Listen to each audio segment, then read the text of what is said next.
Le premier ministre Mark Carney s'est fait comparer au Père Noël cette semaine. I described him today as Santa Claus. He's coming, and his sled was full of all sorts of stuff. Now he's taking off back to the North Pole. He's going to sort it out, and then he's going to call us.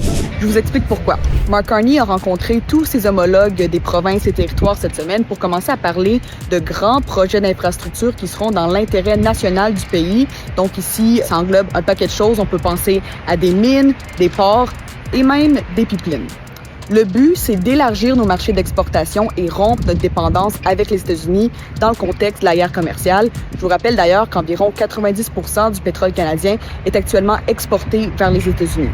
Même s'il n'y a aucun projet qui a officiellement été sélectionné au terme de la rencontre, mais les premiers ministres en sont sortis très enthousiastes. Le premier ministre de l'Ontario, Doug Ford, a même dit que c'était la meilleure rencontre qu'il y a eu avec ses homologues depuis les 10 dernières années. Mais il y a aussi eu quand même beaucoup de tensions avec les communautés autochtones qui, elles, craignent de ne pas avoir leur mot à dire dans le choix des projets. Puis finalement, au Québec, tout ça a un peu relancé les débats autour des pipelines.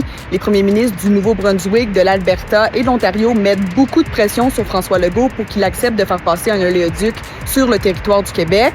Et François Legault, lui, il a répondu ceci.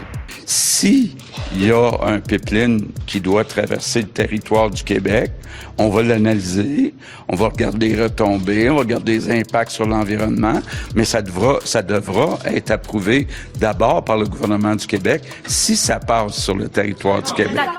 Et vous, qu'est-ce que vous pensez de tout ça? Est-ce que c'est une bonne idée d'accélérer les grands projets d'infrastructure au pays comme le promet Mark Carney? Dites-nous ça en commentaire.